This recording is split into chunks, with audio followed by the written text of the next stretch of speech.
Haja. Até quando tu dormirás, ó preguiçoso?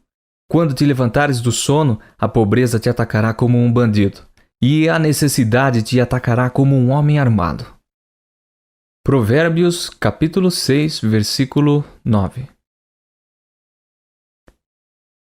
Imagine um grande tonel de madeira, como um barril de madeira gigante. Ele mede 3 metros de altura por 2 de largura. É feito de madeira escura com amarrações de metal ao seu redor. Diferentemente de um tonel comum, esse não tem tampa na parte superior. Fica sempre aberto. Vamos lá. Gostaria que você visualizasse esse tonel com todos os detalhes. Não importa se você não é bom desenhista. O que importa é o fato de que o seu cérebro está representando essa imagem internamente. Não pense, porém, que é uma brincadeira desnecessária, pois na verdade é uma etapa muito importante, chamada reprodução metafórica interna, mais comumente conhecida como RMI.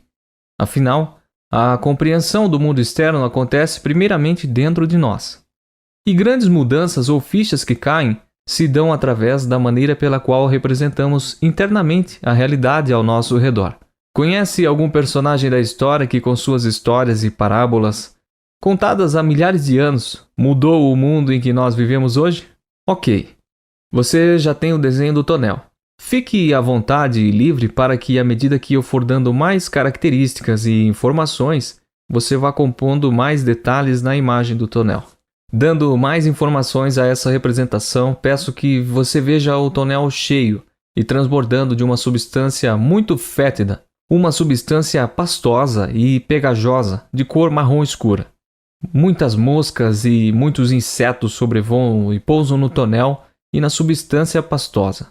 Lembre-se de que o cheiro é insuportável a ponto de ter afastado a maioria das pessoas que estavam ao redor dele. Desenhe mais essa série de detalhes que complementam a imagem do tonel. Então, de repente você vê uma pessoa querida dentro do tonel apoiada na beirada. Ela está suja, fétida e exposta a toda a podridão contida nele. Você, preocupado e angustiado, grita para essa pessoa: "Saia daí, por favor, saia daí de cima. Isso está lhe fazendo mal, muito mal. Saia daí." E você continua: "O tempo está passando e nada vai mudar para melhor enquanto você estiver aí. Venha." E você não para e diz: "Enfrente a vida, tenha coragem. Ficar aí parado não vai ajudá-lo em nada. Não adianta disfarçar. Quem o conhece sabe dos seus medos, da sua paralisia, da sua omissão diante da vida. Mexa-se, ouse sair daí, venha para cá. Se não der certo, você pode recomeçar. Venha, por favor, venha para cá." E a pessoa que você tanto quer bem continua lá, sem se mover. Às vezes acusando, às vezes justificando, às vezes ficando em silêncio.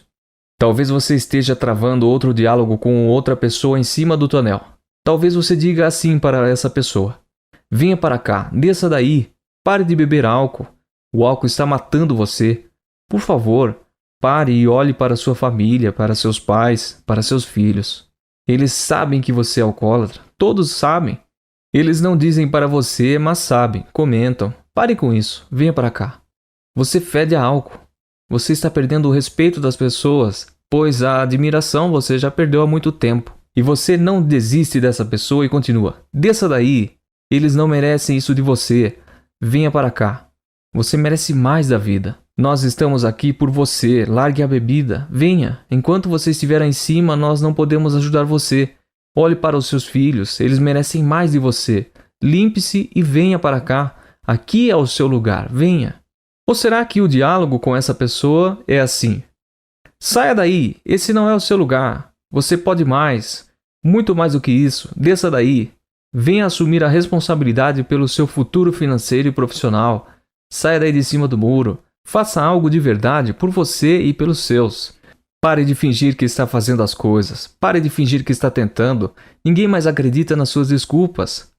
Faça alguma coisa e deixe de ser o peso para as outras pessoas. Elas não merecem isso. Saia daí e venha trabalhar e produzir de verdade. Venha ganhar dinheiro. Desça daí e construa sua independência financeira e profissional. Por mais que você fique aí dando desculpas ou usando disfarces de bem-sucedido, Todos sabem onde você está e quem você tem sido. Por favor, pare de decepcionar as pessoas. Assuma uma postura decidida e faça algo. Desça daí. Já vi muitas pessoas que queriam ajudar os seus amigos e familiares a descerem de cima do grande tonel, usando todos os meios e todas as estratégias. Uma vez ouvi um amigo dizer mais ou menos assim: amigo, saia daí, desça daí. As pessoas estão comentando o seu caso extraconjugal. Desça daí antes que sua esposa e seus filhos saibam. Eles não merecem isso de você. Olhe para sua filha, olhe para o seu filho. Olhe para sua esposa fiel, dedicada, que sempre o apoiou.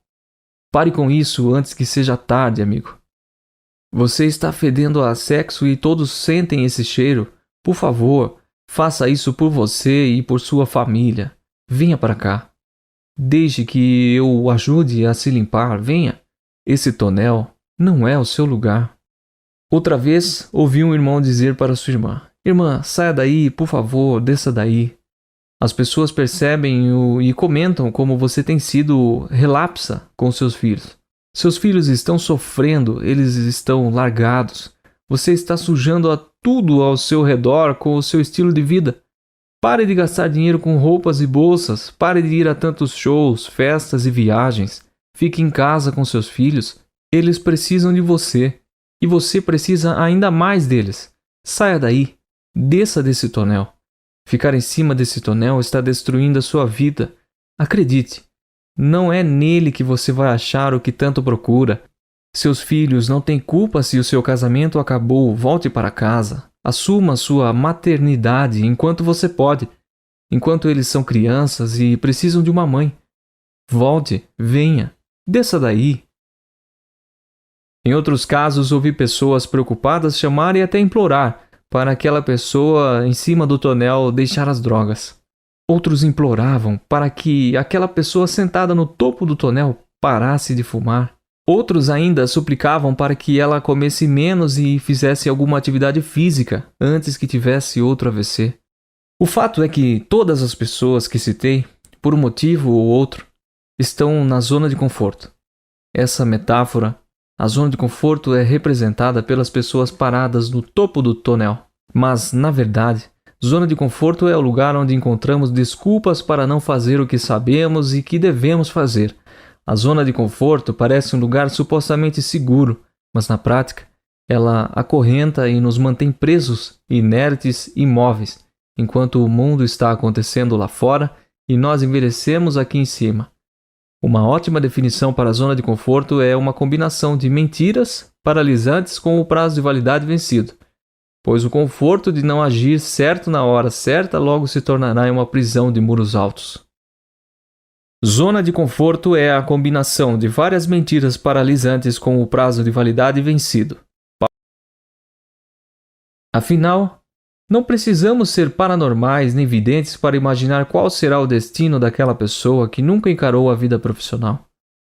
Não precisamos ser muito inteligentes para acertar como será o futuro do alcoólatra, ou como será a família do adultério, ou como será a saúde do glutão sedentário, ou a vida daquela mulher que trocou os filhos pelos colegas de balada, ou a vida daquela mulher que trocou os filhos pelas colegas de balada e seu futuro financeiro por bolsas e sapatos. Certamente é bem mais fácil e cômodo dizer como será a vida das pessoas presas na zona de conforto. Afinal, estamos de fora analisando suas ações e as consequências de seus atos e de suas omissões. Contudo, precisamos olhar para dentro de nós mesmos e nos perguntar: em quais áreas da minha vida me percebo na zona de conforto? Como será a minha vida se eu continuar, por ação ou por omissão, na zona de conforto? Entendendo a metáfora do tonel e entendendo o que é a zona de conforto e as consequências dela na vida das pessoas, mas sobretudo na vida, posso então lhe fazer o meu segundo convite. Haja, vamos, deixe o tonel, venha para cá e se afaste dessa terrível zona de conforto. Haja, não importa se certo ou errado, apenas haja e depois se aplique para agir cada vez mais acertadamente. O bordão diz: tem poder quem age e mais poder ainda quem age certo. Peço que memorize este bordão. que venho repetindo nos últimos anos e depois compartilhe com outras pessoas. Tem poder quem age, e mais poder ainda quem age certo. Paulo Vieira.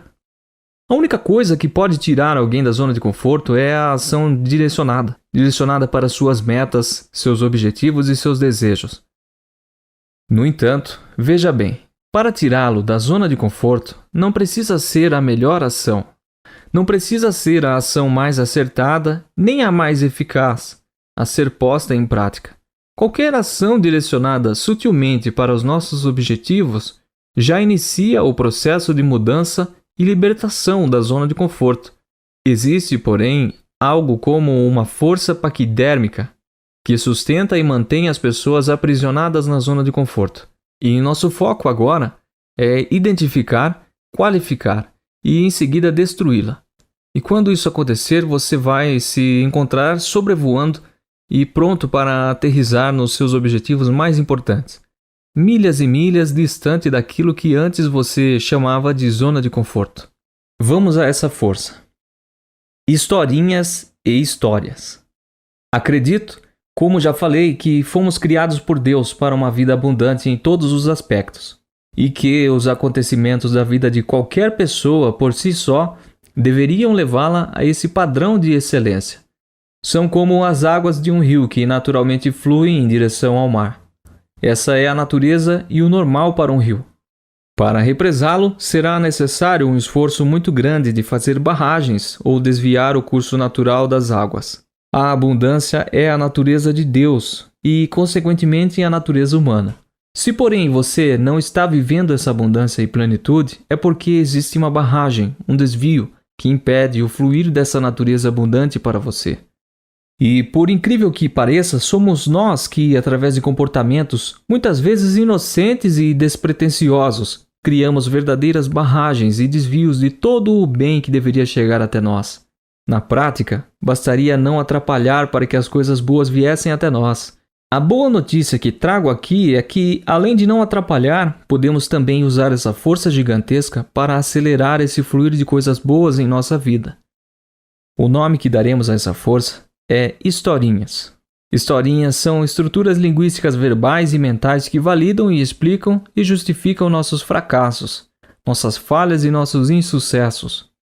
Uma maneira às vezes sutil e outras vezes explícita de não nos responsabilizarmos por resultados, ações e comportamentos que não deram certo em nossa vida. Como é cômodo ou menos honoroso ser demitido e ter toda uma historinha ensaiada para explicar, ou melhor, justificar o porquê do ocorrido? Como é mais fácil e mais confortável encarar o diretor do colégio do filho que acaba de ser expulso e contar a historinha de que criou os dois filhos da mesma maneira e só um é problemático. Aparentemente, as historinhas trazem conforto, mas na realidade elas causam duas consequências devastadoras na vida das pessoas. A primeira é que elas atacam a autorresponsabilidade, conceito que vamos explicar melhor no capítulo 3. Ou seja, elas tiram a autonomia de ser autor, deixando-o como refém da situação. No caso do pai diante do diretor, a historinha o coloca como vítima impotente da situação, como se não tivesse o que fazer. Afinal, o outro nunca teve problema na escola, e os dois foram criados da mesma maneira. E a segunda consequência é o fato de essa historinha ser interpretada como verdade pelo cérebro. E quanto mais vezes for contada e com mais intensidade emocional for dita, mais presa dentro dela a pessoa ficará. O cérebro não escolhe no que acreditar. Assim, o que você mais comunicar, mais verdadeiro será. Nesse caso, esse filho será de fato a ovelha negra da família, o menino problema, provavelmente sem solução. Quantas historinhas temos contado para justificar os nossos fracassos? Quantas historinhas temos criado e contado para justificar ou explicar nossa permanência no grande tonel da zona de conforto?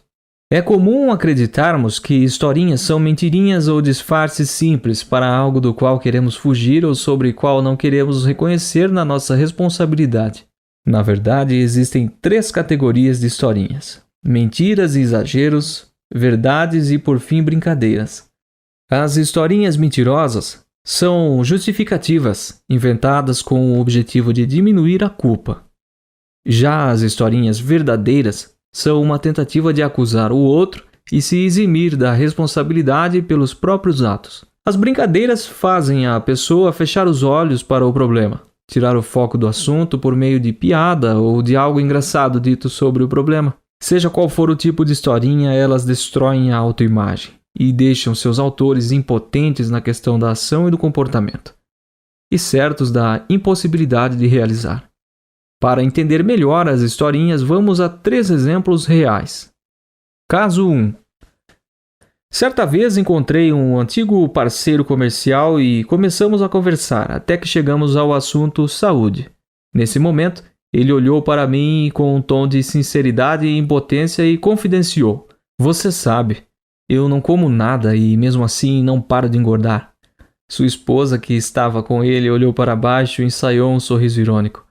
E ele continuou: "Meu médico disse que meu metabolismo é muito lento para a queima de gordura, por isso é que estou assim, tão acima do peso." Com respeito e com certa firmeza, o indaguei: "Que exame seu médico fez para avaliar seu metabolismo e a queima calórica?" Ao que a esposa do ex-parceiro respondeu: "Historinha, Paulo Vieira, tudo historinha. Nem médico ele tem, a questão é que ele come muita besteira, principalmente à noite. Na hora de dormir, na verdade, nossa cama é a mesa de piquenique dele e a TV é a paisagem." Nessa primeira historinha, como a própria esposa denunciou, toda aquela conversa era mentira do marido. Primeiro, ele de fato comia muito, principalmente à noite. Segundo, nenhum médico falou que ele tinha metabolismo lento na queima calórica, era apenas uma inverdade para explicar sua obesidade, tirando dele a culpa ou a responsabilidade pelos quilos a mais. E como o problema de obesidade não era a responsabilidade dele, afinal o responsável era um metabolismo lento, por que mudar? Por que adotar um estilo de vida saudável, uma vez que seu metabolismo queima calorias na velocidade de uma tartaruga de aquário? Essa historinha se classifica da seguinte maneira: categoria: mentira.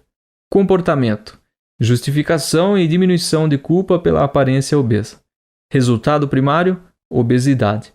Resultado secundário: problemas de saúde, problemas conjugais, baixa produtividade profissional, pouca atividade sexual, etc. Caso 2. Conversando com um empresário em dificuldades, ele se abriu e me contou o porquê de todas as suas dificuldades financeiras. Ele disse em tom de vitimização e também de impotência: "Este país quebra qualquer um. Um dia o dólar está alto, no outro está baixo. Fiz uma importação porque o dólar estava baixo, agora subiu 40%. Como vou pagar isso? Estou pedindo dinheiro emprestado a juros altíssimos, sem contar que tenho mercadoria parada nos portos há mais de 2 meses. E o pior é a operação tartaruga que temos no órgão fiscalizador. No Brasil é assim mesmo. Tudo é difícil para o empresário." De fato, o que ele falou era verdade.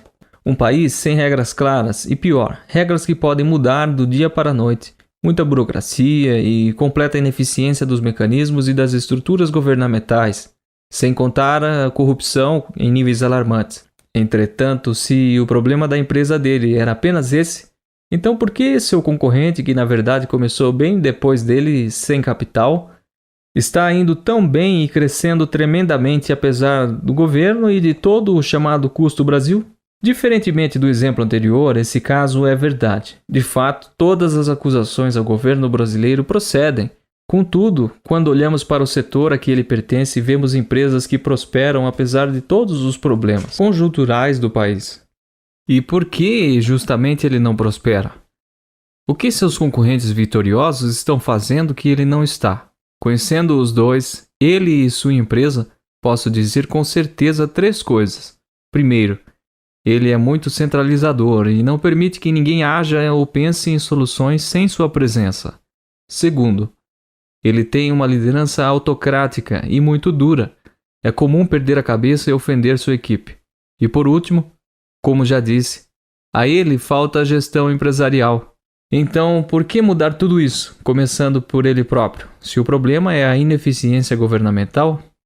Classificando a historinha. Categoria: verdade. Comportamento: acusação e tentativa de eximir da responsabilidade pela crise financeira. Resultado primário: crise empresarial. Resultados secundários possíveis: problemas financeiros, problemas emocionais, dificuldades nos relacionamentos, problemas de saúde por causa do estresse, etc. Caso 3. O terceiro exemplo foi uma conversa que presenciei entre dois professores no lançamento do livro de um amigo em comum. Um deles olhou para o outro, que tinha um porte atlético mesmo aos 55 anos, e disse em tom de brincadeira: "Você está bem, hein, Adalberto?" E o amigo respondeu: "Obrigado, Carlos, tenho me esforçado para isso." Carlos, que estava bem acima do peso, sem perder tempo, muito menos a piada, completou em forma de brincadeira: "Essa minha super barriga, na verdade, é um calo sexual, de tanto fazer amor." Os dois riram e a conversa tomou outro rumo. Quando brincamos com algo, fazemos com que esse tema não tenha um peso maior, trazendo leveza e a ausência de importância para ele na nossa mente. Até aí tudo bem.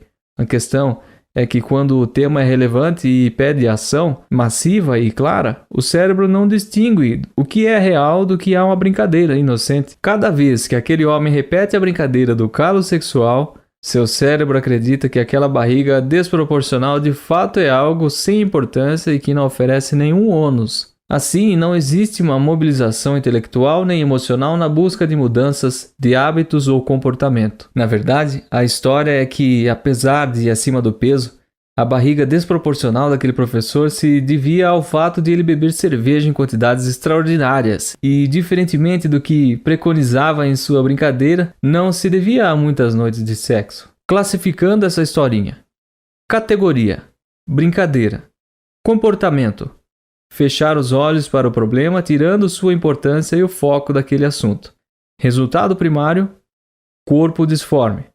Resultados secundários possíveis: problemas de saúde, problemas financeiros, dificuldade nos relacionamentos amorosos, baixa autoestima, sentimento de inferioridade e etc.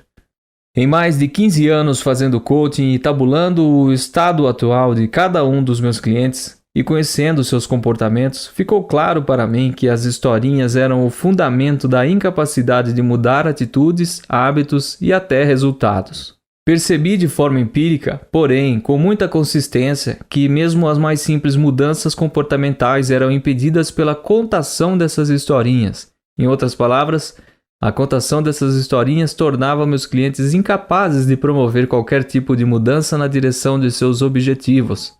Ao observar isso, passei a seguir um caminho no processo de mudança tanto dos meus clientes individuais do coaching como o próprio método CIS, e fui obtendo muitas mudanças cada vez mais profundas e rápidas. Mas como é possível mudar? Simples, trocando as historinhas por histórias. As histórias nada mais são que narrativas verdadeiras que colocam um responsável pelos atos que geram consequências para a sua vida. Não basta a história ser verdadeira, é preciso que você entenda com ela que você é o único dono da sua trajetória, que são suas ações que trazem resultados, e que, portanto, cabe a você mudar o que não está dando certo para chegar a um objetivo desejado e muitas vezes mais do que necessário e urgente. Assim, não fique contando historinhas. Ainda que sejam verdadeiras, você deve entender que elas não são nada benéficas e você não deve ficar repetindo por brincadeira, acreditando que elas não terão efeito prático e negativo em sua vida. Vamos à compreensão do processo de mudança por meio das historinhas e das histórias. Primeiro passo: identificar em quais áreas da vida você está obtendo resultados ruins. Segundo passo: identificar quais resultados indesejados são esses. Terceiro passo: identificar, para cada resultado indesejado e negativo que você vem obtendo, qual ou quais historinhas você vem contando para justificar, explicar ou se desresponsabilizar por eles. Quarto passo: para cada historinha, identificar a classificação, categoria, comportamento linguístico, resultado primário e resultado secundário. Categorias: A. Historinha mentirosa. B. Historinha de brincadeira. Ou C. Historinha verdadeira que não precisa ser contada e sim superada. Comportamento linguístico: A. Dar explicação real. B.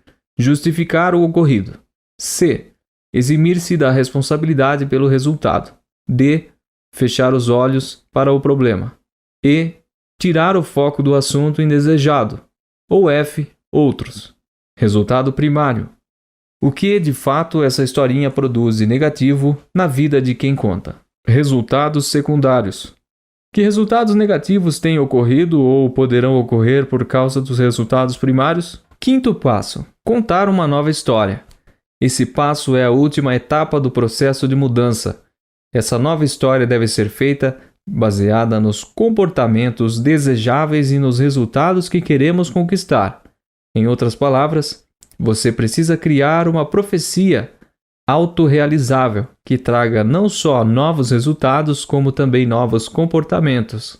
Vamos usar os 3 exemplos anteriores para exemplificar o quinto passo. Meu ex-parceiro de negócio que não parava de engordar deveria deixar de contar a historinha destruidora que dizia que ele comia pouco e engordava por causa do seu metabolismo com baixa queima calórica e falar algo profético do tipo: sou forte, saudável e magro. Eu me alimento com excelência e como o melhor, na hora certa e o suficiente para estar saudável e disposto. Para o caso do empresário com problemas em sua empresa, a nova história deveria ser mais ou menos assim: independentemente do governo, minha empresa é próspera, lucrativa e crescente. Tenho a melhor equipe e minha liderança é super eficaz. Nós planejamos e executamos com primazia. Minha empresa é número 1 no segmento e eu sou reconhecido pela gestão empresarial que aplico. Para aquele professor, era necessário mudar toda a abordagem sobre a saúde. Em vez de repetir frequentemente a brincadeira, ele deveria pelo menos se calar e não tirar a importância de algo sério, pois a barriga pode representar muito em termos de autoestima, relacionamento conjugal e saúde. Nota ao ouvinte: a leitura a seguir é de uma lista de perguntas e respostas que você deve preencher.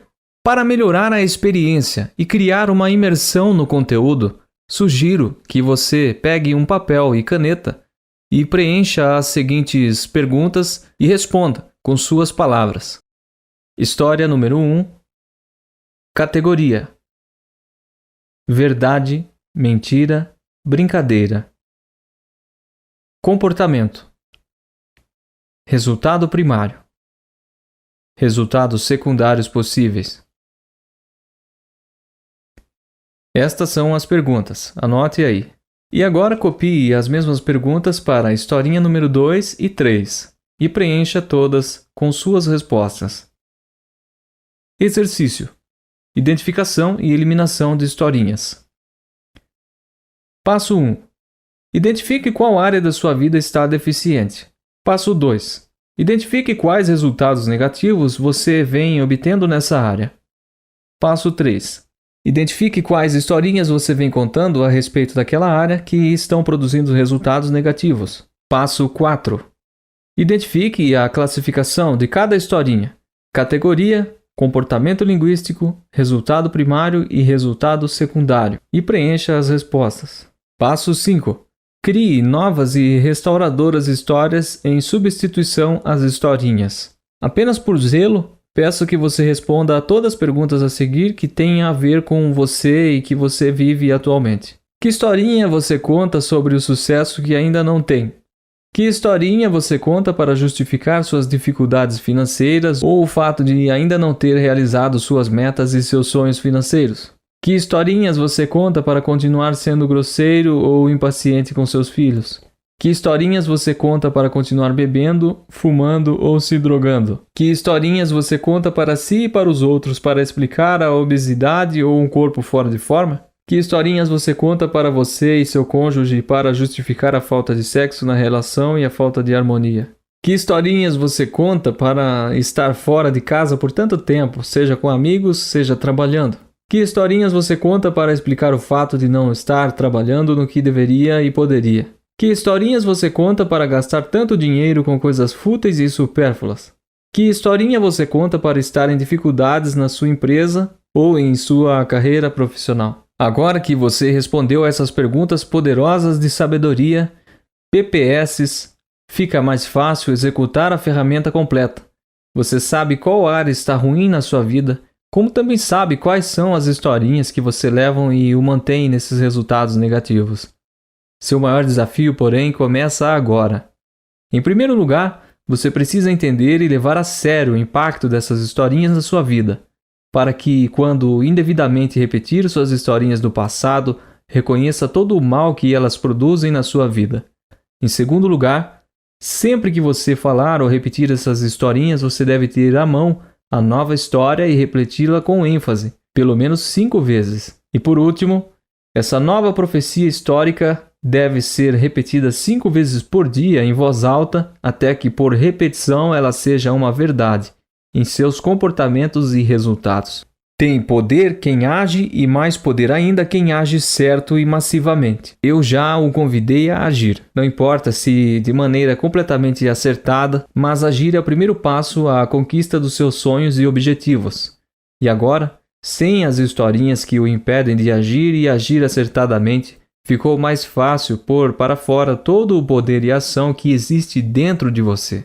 Muitas pessoas acreditam que o que as separa de seus objetivos é o tamanho deles e onde elas se encontram naquele momento. Por isso, vemos com frequência essas pessoas estabelecerem objetivos pequenos, medíocres e muitas vezes insignificantes. Afinal, elas dizem: se eu estabelecer um objetivo muito ousado, vai demorar muito tempo para realizá-lo, ou talvez nunca aconteça. Essa afirmação parece ser verdade, mas na prática não é. Humanamente falando, a única coisa que nos separa dos nossos objetivos é a nossa capacidade de agir. A qualidade das nossas ações e a somatória delas são o fator que determinarão quanto tempo levaremos para realizarmos uma meta. Não importa se o objetivo é ousado ou muito fácil de conquistar. Vejo constantemente pessoas que demoram uma eternidade para realizar um objetivo simples e pequeno. E tenho visto outras pessoas que em tempo recorde realizam o extraordinário. O que vai realmente importar é o que de fato você fará para conquistar seu objetivo. Ou seja, a quantidade e a qualidade das ações implantadas. Vamos ao exemplo de 2 jovens vendedores em uma empresa atacadista, que decidem estabelecer suas metas pessoais. O primeiro decide comprar um carro popular de 1000 cilindradas. E o segundo estabelece a meta de comprar uma Mercedes 0 km. O primeiro vendedor usa a lógica cartesiana tradicional e começa a fazer contas do tipo: poupando 200 por mês, precisarei de 60 meses ou 5 anos para juntar 12 mil reais. E assim poderei dar entrada no meu carro popular e restarão 18 mil reais, que poderei investir em 17 prestações mensais de aproximadamente 250 reais. Resumindo, o primeiro vendedor precisará de 5 anos para dar entrada no seu carro popular e mais 6 anos para quitar o automóvel, totalizando 11 anos. Esse vendedor de pensamento lógico e cartesiano estabeleceu apenas uma ação para cumprir sua meta: pagar pequenas e quase ínfimas prestações.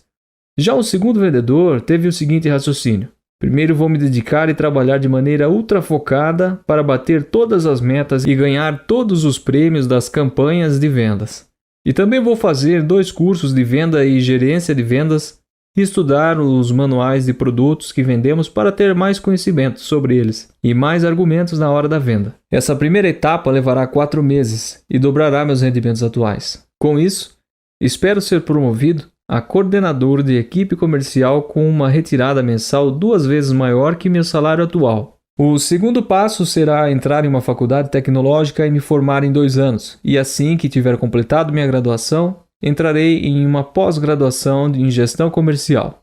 Essa etapa levará 2 anos e então me candidatarei a gerente comercial da nova unidade da empresa que está sendo construída na cidade vizinha. Nesse momento, já estarei ganhando entre salário fixo e comissão aproximadamente 4 a 6 vezes mais do que o valor original. Meu próximo passo será propor à diretora que eu monte uma equipe de telemarketing terceirizada para atender às pequenas vendas da empresa, aquelas que não compensam mandar um vendedor na rota. Afinal, esse é hoje o grande gargalo da empresa. Com isso, poderei montar uma equipe para fazer televendas em 4 estados e isso poupará muito dinheiro para a empresa em termos de custo de vendas, rota, combustível, automóvel, etc. Atendendo a carteira de pequenos clientes, o estimado total de vendas é de 4 milhões de reais por mês e se a comissão da minha empresa de telemarketing for de 7%, seu faturamento será de 280 mil e terá lucro líquido aproximado entre R$80 mil por mês. Conforme os cálculos do consultor do Sebrae que me orientou. Já no 4º mês, depois de fazer os cursos de vendas, estudar os manuais dos produtos e me dispor a pagar o preço de estar super focado em vender, comprarei meu carro, que dessa vez será um carro popular. Ao ser promovido a coordenador comercial no 6º mês e mais que dobrar o meu salário e minhas comissões, poderia comprar um carro melhor. Mas não farei isso. Vou guardar e aplicar dinheiro para montar no futuro minha empresa de telemarketing. Depois de me formar e cursando uma pós-graduação em gestão comercial, serei promovido a gerente geral de uma nova unidade, que está em construção, e novamente dobrarei meu salário. Mais uma vez poderia comprar um carro melhor, mas não farei isso. A última etapa para comprar minha Mercedes será conquistar uma parceria com a empresa em que hoje sou vendedor. Assim me tornarei dono da minha própria empresa e comprarei o meu carro dos sonhos.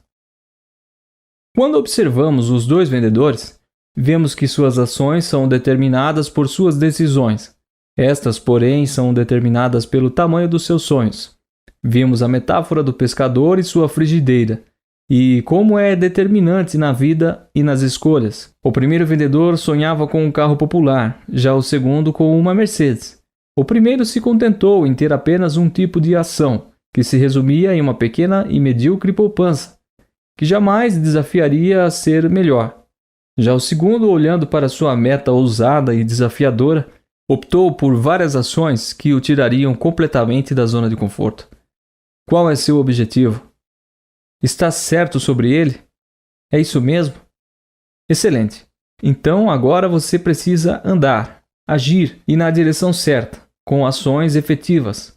Quanto mais depressa eu andar e de maneira mais direcionada ao meu objetivo, mais rápido eu o atingirei. Não importa se meu objetivo é ganhar R$1 milhão e eu não tenho nenhum real hoje. Não importa se você pesa 120 quilos e quer pesar 70. O que importa é se você está indo na direção certa, com comportamentos certos e se vai na melhor velocidade possível.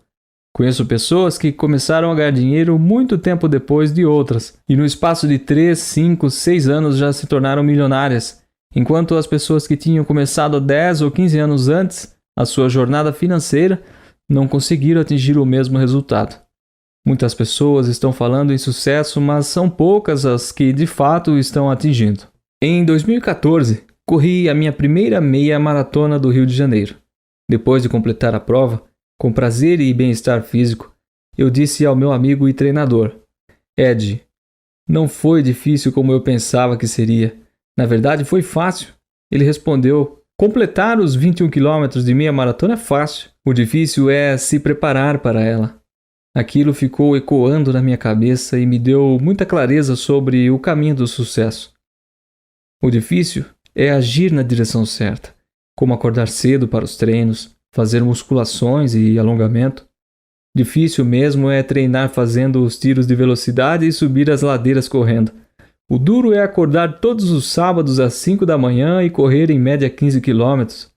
Na verdade, o difícil é me preparar por meio de ações massivas e consistentes, pois o sucesso é apenas consequência de minhas ações. Paulo Vieira. Se o meu objetivo era fazer 21 quilômetros na maratona, para conquistá-lo eu precisava agir com ações massivas de preparação. Então corri todas as terças e quintas e no sábado o treino era dobrado. Entretanto, não era apenas cumprir os dias de treinamento. A questão também é: eu fiz o treinamento adequado? Eu me empenhei? Fui até o meu limite? Segui a orientação do meu treinador ou coach? Dei o meu melhor? Eu me alimentei de acordo com o que havia sido combinado, seguindo o meu cardápio para criar massa magra, musculatura, resistência nas articulações? Completar uma corrida de 21 km pode ser algo muito fácil ou algo desastroso. Isso depende das suas ações. O fato é que qualquer um pode.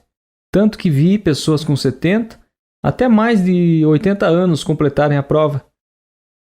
Minha pergunta é: você está agindo na direção de seus objetivos e com ações consistentes? Essa é a pergunta essencial para você alcançar os seus objetivos. Reflita sobre essas afirmações. Ganhar dinheiro é fácil. O difícil é aprender e fazer o certo para isso. Ter sucesso é fácil, o difícil é se preparar para ele. Ter um corpo escultural e saudável é fácil, o difícil é abdicar dos prazeres. Ter filhos felizes e prósperos é fácil. O difícil é aprender a se dispor a educá-los de maneira certa. Vou contar uma parábola que certamente você já ouviu, mas que se adapta perfeitamente ao tema abordado aqui e explica até porquê da minha sorte. Porque é assim como um homem que, ausentando-se do seu país, chamou os seus servos e lhes entregou os seus bens. A um deu 5 talentos, a outro 2, a outro 1, e cada um segundo a sua capacidade, e seguiu viagem. O que recebera 5 talentos foi imediatamente negociá-los, e ganhou outros 5. Da mesma sorte, o que recebera 2 ganhou outros 2. Mas o que recebera 1 foi e cavou na terra, e escondeu o dinheiro do seu senhor. Ora, depois de muito tempo, o senhor daqueles servos voltou e prestou conta com eles. Então, o que recebera 5 talentos apresentou-lhe outros 5 talentos, dizendo: Senhor, entregaste-me 5 talentos. Eis aqui outros 5 que ganhei. Disse-lhe o senhor: Muito bem, servo bom e fiel. Sobre o pouco foste fiel, sobre muito te colocarei. Entra no gozo do teu senhor. Chegando também o que recebera 2 talentos, disse: Senhor, entregaste-me os 2 talentos, eis aqui outros 2 que ganhei. Disse-lhe o senhor: Muito bem, servo bom e fiel. Sobre o pouco foste fiel, sobre muito te colocarei. Entra no gozo do seu senhor. Chegando por fim o que recebera 1 talento, disse: Senhor, eu te conhecia, que és um homem duro, que ceifas onde não semeaste, e que recolhes onde não joeiraste. E atemorizado fui esconder na terra o teu talento. Eis aqui, tens o que é teu. Ao que lhe responde o seu senhor: Servo mau e preguiçoso, sabias que ceifo onde não semeio e recolho onde não joeirei? Devias então entregar o meu dinheiro aos banqueiros, e vindo eu teria recebido com juros. Tirai-lhes, pois, o talento e dai-lhe ao que tem 10 talentos. Porque a todo o que tem lhe será acrescentado em abundância, mas ao que não tem, até aquilo que tem lhe será tirado. E lançai o servo inútil nas trevas exteriores, ali haverá choro e ranger de dentes. Essa passagem é chamada Parábola dos Talentos e está na Bíblia, no livro de Mateus, no capítulo 25. E você? O que tem feito com seus dons e talentos? Tem agido e aproveitado? Ou tem ficado estático, inerte e acomodado? E suas ações e seus comportamentos são cheios de dedicação e esforço? Ou você age de qualquer maneira sem se preocupar com a qualidade ou o resultado? Sei que não foi uma coincidência eu e minha esposa termos ganhado um carro no sorteio. Foi apenas Deus recompensando aos servos dedicados, responsáveis e diligentes. Ele nos entregou tamanha dádiva, pois sabia que nós não enterraríamos o presente. Pelo contrário, nós o usaríamos para produzir ainda mais impacto e mudança na vida de muitas e muitas pessoas. Não tenha medo de estar acima do peso ou sem dinheiro. Você precisa ter um medo na sua vida, o medo de não estar agindo na direção certa e na maior velocidade possível. Paulo, eu posso emagrecer? Pode. E quanto eu posso emagrecer? Não sei. Você pode se alimentar bem, mas não na intensidade necessária. Você pode perder 35 quilos ou 350 gramas. Você pode perder 50 gramas por dia e pode também perder 200 gramas por dia e com saúde. Amigo, pague o preço, haja na direção certa e vá na maior velocidade possível. Casamento, filhos, trabalho, dinheiro. Nós estamos falando de ação. Só tem poder quem age. Se você está obeso, então planeje e calcule como vai fazer para perder 150 gramas por dia, quanto vai perder em um mês, quanto vai perder em 6 meses, e quando acabar o planejamento, simplesmente haja. Paulo, mas eu não sei como. Então saia da zona de conforto, pague o preço, vá buscar um ótimo nutricionista, compre os melhores livros de nutrição e de emagrecimento, e em 3 ou 6 meses você terá o corpo dos seus sonhos, a saúde dos seus sonhos. Paulo, eu queria tanto ter R$1 milhão.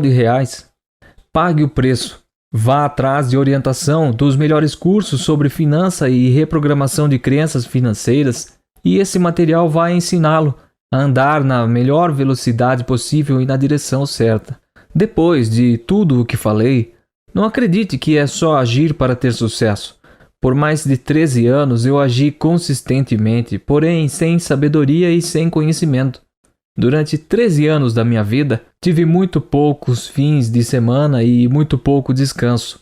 Trabalhei desesperadamente, de 12 a 14 horas por dia, e não conquistei absolutamente nada além de uma manutenção precária da minha vida. Eu me desgastei e até adoeci pela combinação de trabalho intenso e falta de descanso. Então, não acredite que o sucesso é só acordar cedo e trabalhar duro. Tenho visto muitas pessoas enganadas por essa meia-verdade. É necessário trabalhar com dedicação e empenho, porém, se as ações não forem sábias e efetivas, você se mexerá muito e não sairá do lugar. Onde estão as informações e os saberes para levar você de cada ação ao comportamento para guiá-lo na direção certa? Busque essas informações. Porque agir certo aqui e depois agir errado ali, por que não acertar muito mais do que você tem errado? Se você precisa de conhecimento, pague o preço pelo conhecimento. Vá atrás desse conhecimento. Ele fará você andar na direção certa. Busque atitude emocional para que você não só siga na direção certa, mas também ande depressa, com a atitude certa, sem perder tempo, focado, sem dispersão e distração. Posso garantir, vale a pena.